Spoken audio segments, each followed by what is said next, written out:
Setiap pemimpin ingin membawa timnya untuk maju, melihat inovasinya bisa meledak, dan bahkan setiap proyeknya menjadi sukses. Tapi pertanyaannya, mengapa begitu banyak dari kita justru terjebak dalam sebuah lingkaran pusaran kesibukan yang melelahkan, namun hasilnya benar-benar jauh dari yang namanya harapan? Anda melihat pemimpin lain sukses, tim mereka bisa bersemangat, sementara Anda terus-menerus merasa kewalahan, bingung apa yang harus dilakukan, dan bahkan burn out. Ini bukan soal kurangnya usaha yang Anda lakukan, tapi seringkali ada sebuah black hole atau lubang hitam yang nggak terlihat, yang justru akan menyedot mata uang dari seorang pemimpin, yaitu energi, waktu, dan bahkan potensi kepemimpinan Anda. Inilah yang sering disebut sebagai time wasters, atau pembuang-pembuang waktu yang sering kita lakukan. Anda mungkin pernah melihat mengapa begitu banyak pemimpin yang cerdas, berdedikasi tinggi, dan mereka punya visi besar, justru terjebak dalam sebuah lingkaran yang tidak produktif. Masalahnya, ini bukan masalah pada niat mereka, tapi justru pada sebuah kebiasaan pengulangan yang nggak kasat mata, yang secara perlahan mengikis keefektivitasan kita sebagai seorang pemimpin. Sebagai pemimpin baru, dulu saya juga terjebak dalam sebuah kondisi ambisius yang tanpa arah. Yang artinya, saya ingin tim saya untuk bisa maju pesat. Semua proyek bisa berhasil seperti apa yang hari ini Anda kerjakan. Bahkan, kalau bisa, kontribusi saya itu nyata terlihat oleh atasan saya dan bahkan oleh owner. Tapi ironisnya, keinginan saya yang sangat kuat itu justru semuanya menjadi sebuah jebakan. Ya, jebakan. Saya sering merasa kewalahan, bingung apa yang harus dilakukan, dan bahkan burn out. Apakah Anda juga hari ini sebagai pemimpin merasakan yang saya alami seperti dulu? Dan yang jadi pertanyaan adalah, mengapa hal ini justru menjadi pintu pertama menuju kegagalan tim Anda? Jadi, menurut ADP Research Institute, tim yang dipimpin oleh seorang pemimpin yang kewalahan cenderung mengalami penurunan motivasi dan kejelasan peran hingga 30%. Dan ini jelas menjadi masalah yang sangat berbahaya untuk anggota tim saya dan Anda. Maka, saya, setiap leader, perlu mencari bagaimana agar kita bisa tetap menjaga produktivitas saya dan nggak terjebak dalam zona ketidakjelasan antara hati, pikiran, serta mental saya sebagai seorang pemimpin tersebut. Nah, ternyata jawabannya ada pada 12 penguras waktu yang akan kita bedah satu persatu. Dan mengapa ini sangat penting? Menurut penelitian dari Gallup Research, setiap menit waktu yang tidak terkelola dengan baik dapat menyebabkan kerugian hingga 5 sampai dengan 10% produktivitas dalam tim.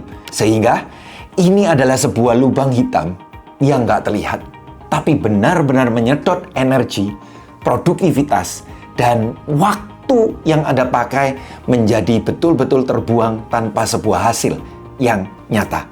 Di video kali ini, kita akan melihat dari sudut pandang problem yang seringkali menjadi pemicu seorang pemimpin menjadi nggak produktif. Jika Anda pernah merasa salah satu dari apa yang akan saya bahas di dalam video ini, Anda tidak sendirian. Dan kabar baiknya, ada jalan keluarnya. Di segmen leadership ini, saya akan membahas mengenai bagaimana kita bisa bertransformasi menjadi seorang pemimpin. Sebab keresahan saya, seringkali saya temui mereka berkeluh kesah, mereka punya problem. Sebetulnya semua problem itu akan selesai kalau mereka memiliki karakter leadership yang benar.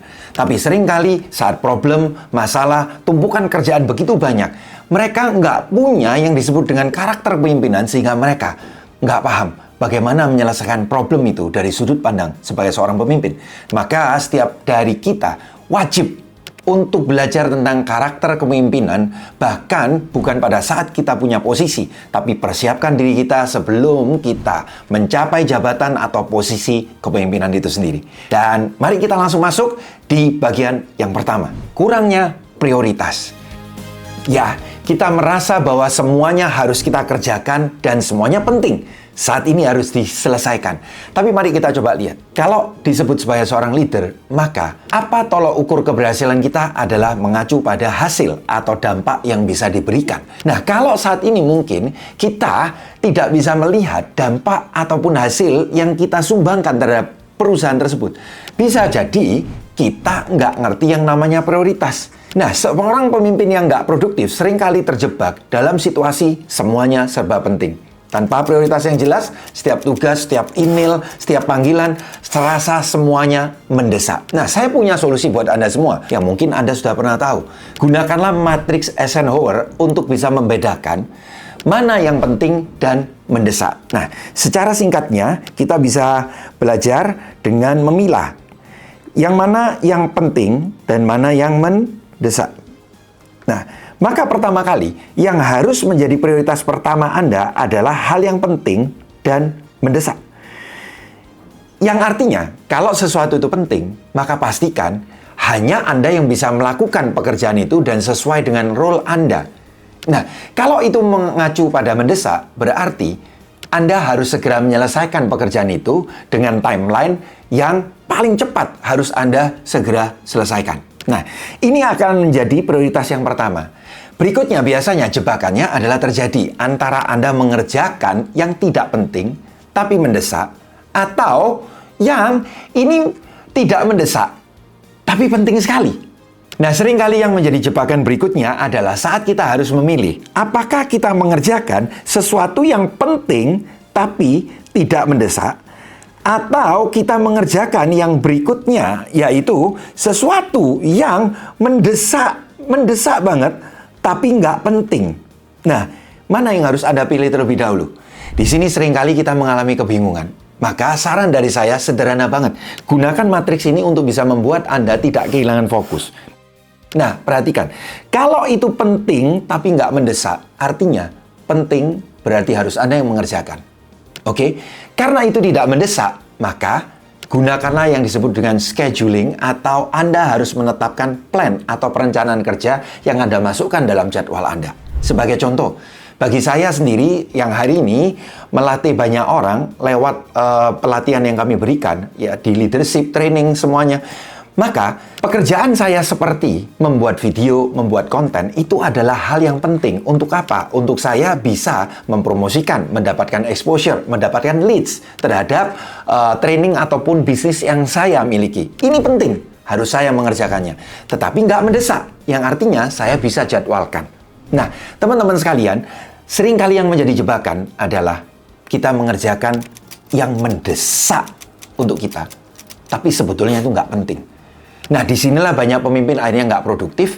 Mereka seringkali terdistract dengan tugas-tugas harian karena mereka nggak punya yang disebut dengan pola dan ritme kerja yang baik. Sebagai contoh, pemimpin itu datang ke kantor, dia nggak punya jadwal, dia nggak punya yang disebut dengan agenda kerja. Akhirnya apa? Dia sibuk hanya membereskan masalah-masalah yang datang di meja kerja dia. Ya, misalkan dari divisi produksi masuk bilang, "Bos, mesin ini macet, bos. Gimana, bos? Ini harusnya betul-betul kita mengganti mesinnya." Anda merasa, "Wah, aku sibuk ini." Nah, coba lihat. Semuanya terasa mendesak, semua harus Anda kerjakan. Tapi permasalahannya, apakah itu memang penting? Nah, sehingga di matriks Eisenhower ini tadi, saya menyarankan untuk Anda semuanya, yaitu kalau pekerjaan yang mendesak, tapi nggak penting, cobalah Anda mulai melihat kembali siapa dalam tim Anda yang bisa Anda mulai delegasikan. Siapa dari mereka yang punya kemampuan dalam bidang tersebut yang bisa menggantikan posisi Anda, dan Anda cukup hanya menerima report dari mereka. So, bagaimana cara memilih? Prioritas yang pertama tentu saja adalah yang penting dan mendesak. Yang berikutnya, kerjakan yang penting tapi nggak mendesak, yaitu dengan jadwalkan, scheduling dengan baik. Nah, tapi kalau sesuatu itu mendesak tapi nggak penting, maka cobalah belajar untuk delegasi dan jangan sampai melakukan yang namanya micromanagement. Nah, ini yang paling bahaya. Apakah Anda sering terjebak ya dalam kondisi prioritas yang paling akhir? Apa itu tidak penting dan tidak mendesak? Nah, ini bahaya sekali ya teman-teman sekalian kalau sampai seorang pemimpin mereka mengerjakan sesuatu yang nggak penting juga nggak mendesak. Lakukan semuanya sesuai dengan metrik Eisenhower ini, pasti Anda tidak akan menjadi sama seperti leader yang seringkali merasa sibuk, tapi kesibukan itu akhirnya hanya menjadi sebuah noise atau keributan di tempat kerja yang menghalangi mereka untuk bisa mendapatkan hasil dan produktivitas yang sebenarnya. Poin yang kedua, ini adalah poin yang seringkali menjebak para pemimpin. Saya menunggu datangnya inspirasi. Pernah nggak Anda mengucapkan hal tersebut dan bahkan tanpa disadari, Anda kelihatannya seperti tenang tapi menunggu inspirasi yang nggak pernah kunjung datang. Yang ini akhirnya membuat banyak pemimpin mandek. Mereka menunggu momen yang selalu tepat dan sempurna. Yang akhirnya inspirasi itu nggak pernah yang namanya datang tiba-tiba, tapi inspirasi itu justru akan mulai Anda dapatkan saat Anda punya sebuah kejelasan dalam bekerja dan segera mengambil sebuah keputusan. Nah, inovasi atau terobosan itu justru seringkali hadir di saat kita aktif membuat sebuah keputusan, bukan karena kita pasif.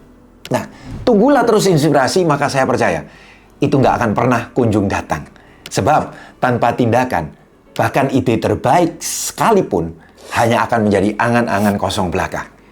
Perhatikan, buruknya kita saat mengatakan, saya nggak menemukan ide atau inspirasi. Ini akan menyebabkan justru terjadinya penundaan yang akan menciptakan banyak sekali penumpukan pekerjaan dan justru akan menghambat kemajuan tim. Sebab mereka selalu menunggu Anda. Mereka menunggu gebrakan dari Anda. Tapi gebrakan itu nggak kunjung datang karena Anda pasif. Time waster ketiga, doing everything yourself. Ya, Anda merasa diri Anda sebagai seorang Superman yang harus melakukan segala sesuatunya harus oleh saya sendiri. Nah, ini adalah jebakan klasik bagi para pemimpin, khususnya para pemimpin yang sangat dominan di tempat kerja.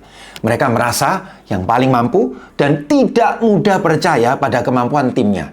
Yang akhirnya tanpa disadari, Anda memikul semua beban yang ada dari hal yang besar sampai hal yang terlalu kecil sekalipun yang membuat akhirnya Anda burn out. Yang justru akibatnya, anggota tim Anda hanya akan mendapatkan getah dari burnout Anda. Mereka pun juga akan menjadi cepat untuk lelah karena mereka nggak pernah berkembang. Semuanya Anda ambil sendiri. Ingat bahwa ini bukan tanda kekuatan, melainkan ini sebuah strategi yang justru sangat merugikan produktivitas dari tim tersebut dan pertumbuhan yang harusnya bisa secara kolektif dan terus terjadi secara kontinu. Mengkhawatirkan apa kata orang. Ya, worrying about what other people will say about them. Ini yang paling bahaya. Kenapa? Karena tanpa disadari, menjadi pemimpin kita menganggap bahwa diri kita dilihat oleh banyak orang. Sehingga kita sibuk menjaga citra. Yang akhirnya kita tidak mampu untuk bergerak maju. Karena seringkali berakar pada sebuah ketakutan akan apa penilaian orang lain akan saya.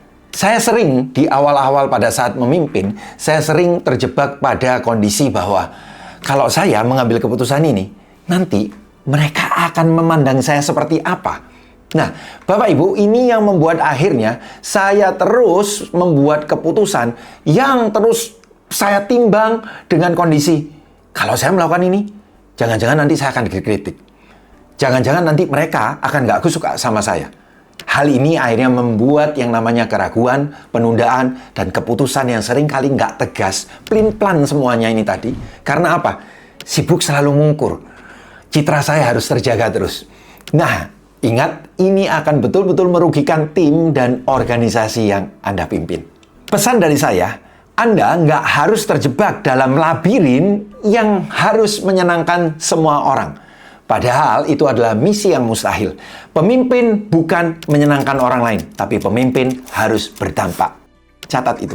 Poin kelima dari time waster adalah Anda tidak menjalani hidup dan tujuan Anda sendiri. Ya, seorang pemimpin yang tidak produktif itu seringkali mengorbankan segalanya hanya untuk sebuah pekerjaan yang kemudian Anda melupakan aspek penting dalam hidup Anda sendiri. Apa itu? Kesehatan fisik dan kesehatan mental, serta hubungan pribadi Anda dengan keluarga atau bahkan hubungan Anda dengan anggota tim. Dan ini yang juga sering kali terjadi.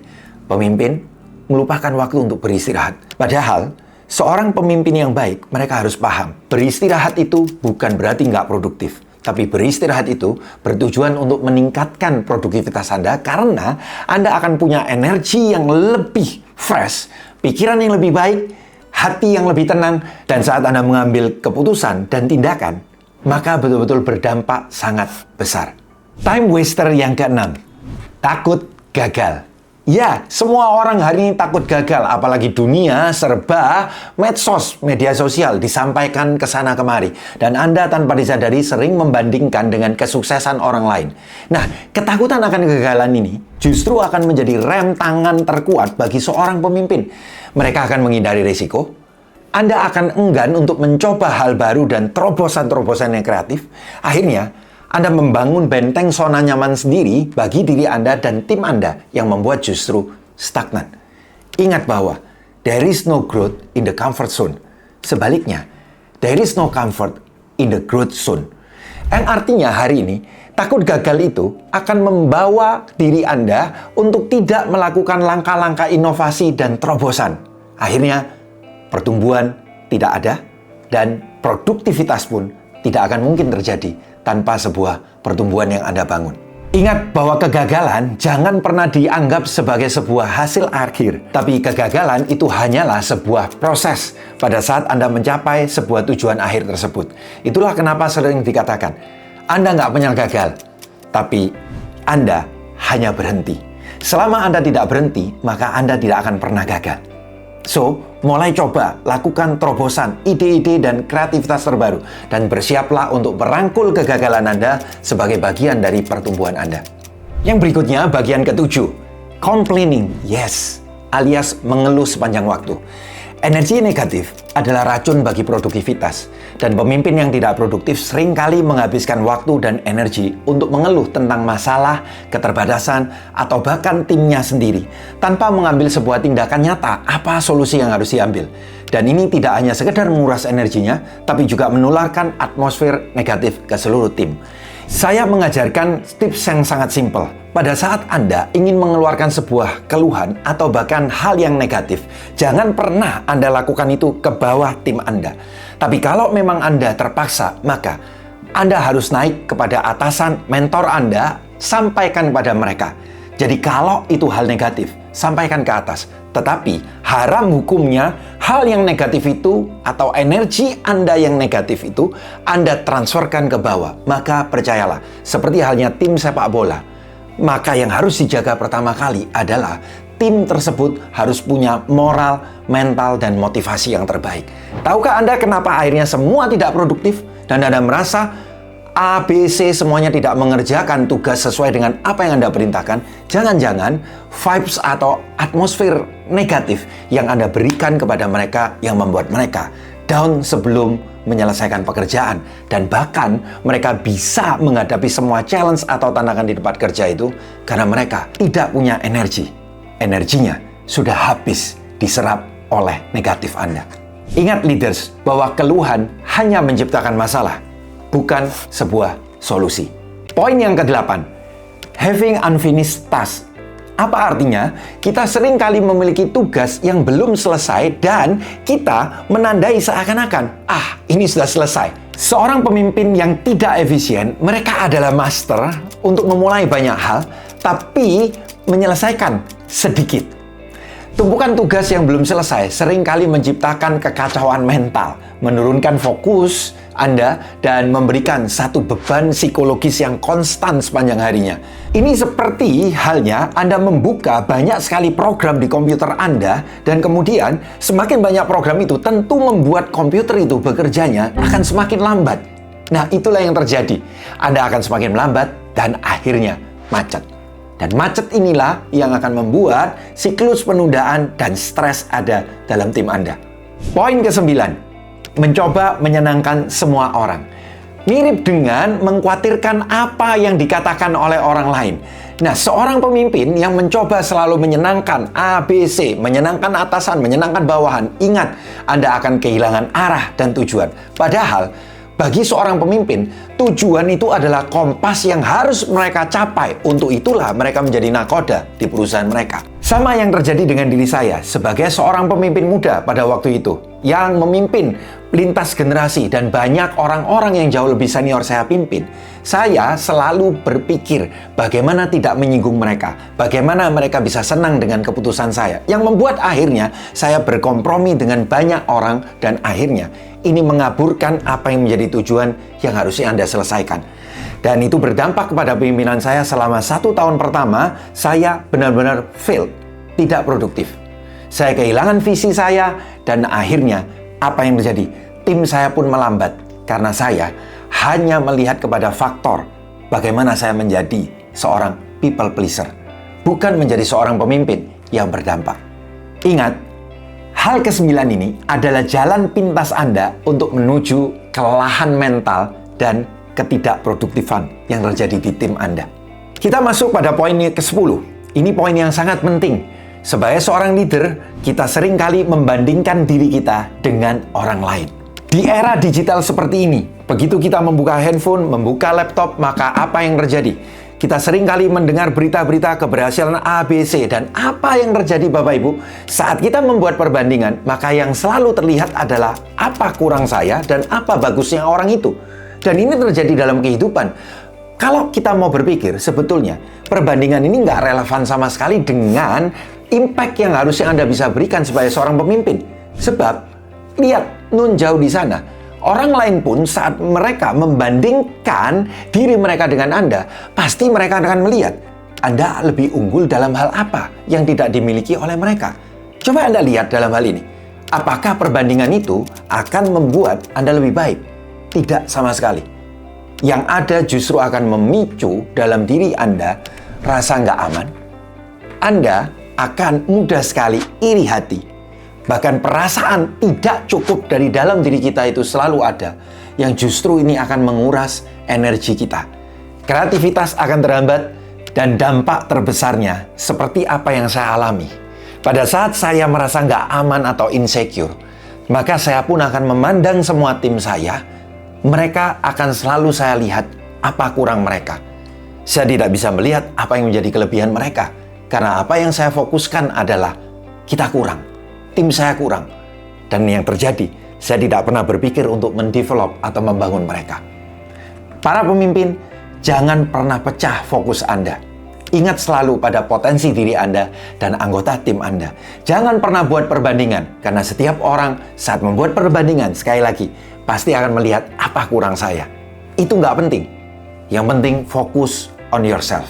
Fokus untuk mengembangkan diri dan tim Anda. Oke? Time waster yang ke-11. Kali ini mari kita masuk pada bagian mengulang kesalahan yang sama terus-menerus. Ya, ini adalah salah satu tanda yang paling jelas dari kepemimpinan yang tidak produktif. Adalah kegagalan untuk bisa belajar dari kesalahan. Mereka terus mengulangi pola yang sama meskipun hasilnya sudah terbukti buruk. Ini bukan hanya sekedar membuang waktu dan sumber daya yang ada. Uang akan habis, waktu akan habis, kelelahan dalam tim akan terjadi. Tapi ini juga menciptakan yang paling penting adalah frustasi anggota tim. Ingat, pada saat posisi mereka frustasi dan ada di bawah, Anda akan membutuhkan banyak sekali energi dan effort untuk mengangkat mereka. Dan jelas, pada saat itu, Anda akan kesulitan untuk bisa mengajak mereka menjadi produktif. Agar tidak terjebak untuk mengulangi kesalahan yang sama, saya sering mengajarkan pada para leader di tim saya, yaitu dengan aturan EIE. Apa itu EIE? E yang pertama adalah selalu lakukan evaluasi. Dan evaluasi ini jangan Anda lakukan cuman hanya 1 bulan sekali. Bahkan evaluasi yang terhebat itu harus dilakukan tiap 1 hari sekali. Yang artinya setiap 1 hari Anda harus melakukan yang namanya evaluasi. Dan dengan evaluasi tersebut maka Anda bisa melakukan I. I itu tadi adalah improvement. Ya, butuh yang namanya sebuah kejujuran atau Anda mau mengakui kesalahan Anda di depan agar Anda bisa melakukan evaluasi tersebut dan di sanalah kemudian Anda bisa menuliskan 5 daftar utama improvement yang menjadi prioritas yang harus segera Anda lakukan. Susun itu 5 hal utama, maka saya percaya setelah itu Anda tinggal melakukan langkah follow up yang terakhirnya, yaitu E yang disebut dengan execute. Yaitu segera lakukan improvement yang sudah Anda buat. Anda dan tim Anda nggak akan lagi terjebak dalam sebuah lingkaran setan ketidakproduktifan karena mengulangi kesalahan yang sama kalau Anda mau melakukan prinsip EIE ini tadi. Dan ini adalah poin ke-12. Poin terakhir, menjadi perfeksionis. Perfeksionisme yang sering dianggap sebagai sebuah hal yang baik, bahkan sebuah kebajikan. Sebenarnya ini mengandung sebuah jebakan sebagai penguras waktu yang terbesar. Pemimpin yang perfeksionis tanpa disadari sering menunda banyak hal, termasuk proyek yang harusnya diselesaikan. Nah, ini akan menghabiskan banyak sekali waktu yang berlebihan pada detail-detail yang nggak signifikan, yang pengaruhnya bahkan sangat kecil, karena cuman hanya sekedar takut untuk merilis sesuatu yang baru. Tentu saja seringkali belum sempurna. Lihatlah bagaimana Bill Gates yang awal pertama meluncurkan Windows-nya. Apakah betul langsung baik seperti adanya sekarang kita bisa menggunakan semuanya? Dan saya sendiri pun mengalami hal yang sama tentang poin ini. Saya belajar dari kejadian di mana pada saat di awal saya dulu bertemu dengan calon klien yang ingin mengambil program pelatihan kita. Di waktu pitching, saya seringkali terjebak untuk menyiapkan proposal, program, semua yang terbaik dan sempurna menurut saya. Apa yang terjadi berikutnya? Ini yang membuat akhirnya entah itu tim, entah itu bagian desain, mereka akhirnya menjadi terhambat semua karena saya melakukan banyak sekali revisi. Apa yang terjadi berikutnya? Akhirnya kita seringkali terlambat memasukkan proposal kepada calon customer. Dan itu yang membuat kita akhirnya kehilangan begitu banyak peluang. Nah, sampai pada satu titik, saya menyadari bahwa pada saat saya pitching, saya memang harus siap. Maka, saya mulai dengan poin yang lebih simple. Yaitu apa? Program yang sudah jadi, desainkan dengan yang terbaik dan outstanding. Nggak perlu sempurna. Outstanding yang artinya menurut pandangan bahwa ini adalah unik. Ini mengandung diferensiasi yang tidak dipakai oleh mungkin dari provider lain. Nah, apa yang terjadi berikutnya? Begitu saya presentasi, di sanalah banyak dari mereka justru mereka itu nggak peduli dengan apa tampilan slide yang saya tampilkan. Dan juga pada program saya, apakah mereka terlalu peduli dengan itu? Ternyata enggak. Justru di sanalah banyak mereka bercerita tentang kebutuhan mereka, bercerita tentang pain problem mereka. Bahkan di sanalah saya melihat justru program yang saya di awal merasa bahwa harus saya buat sempurna, ternyata banyak sekali nggak sesuai dengan permintaan atau kebutuhan mereka. Dan tahukah Anda, mereka justru meminta yang bahkan 90%-nya nggak ada isinya dalam proposal saya atau dalam program yang saya pitchingkan saat itu. Nah, bukan berarti kemudian saya maju tidak dengan membawa persiapan. Tetapi kenyataannya kita harus paham bahwa kesempurnaan itu hanya terjadi pada saat kita mencoba mempersiapkan yang terbaik dan kemudian kita coba untuk melakukannya. Dan di sanalah kita akan terus dikejar untuk bagaimana meningkatkan yang disebut dengan improvement. Sehingga saya selalu menanamkan ke dalam diri saya dan anggota tim saya, jangan mengejar yang namanya kesempurnaan, tapi kejarlah sebuah progres atau kemajuan. Karena kalau Anda berprogres, Anda pasti akan mengalami yang namanya pertumbuhan. Dan saat Anda bertumbuh, maka otomatis produktivitas atau hasil nyata pun akan terjadi. Setelah kita melihat bersama 12 time wasters ini, mungkin ada beberapa di antaranya yang sangat relevan dengan pengalaman Anda selama memimpin. Dan itu adalah sebuah titik awal yang sangat penting. Mengakui bahwa ada sebuah masalah adalah langkah pertama menuju sebuah perubahan. Nah, banyak pemimpin yang tidak produktif, bahkan tidak menyadari bahwa kebiasaan-kebiasaan inilah yang akan menahan mereka untuk menuju potensi menjadi seorang leader yang terbaik. Pertanyaan saat ini adalah, apakah Anda akan terjebak terus dalam siklus ini? Ataukah Anda mulai siap untuk mengambil kendali penuh atas waktu, energi, dan potensi pemimpinan Anda? Nah, jika Anda merasa terhubung dengan pembahasan yang ada ini, inilah saatnya bagi Anda semua untuk melakukan leadership atau transformasi kepemimpinan dalam hidup Anda.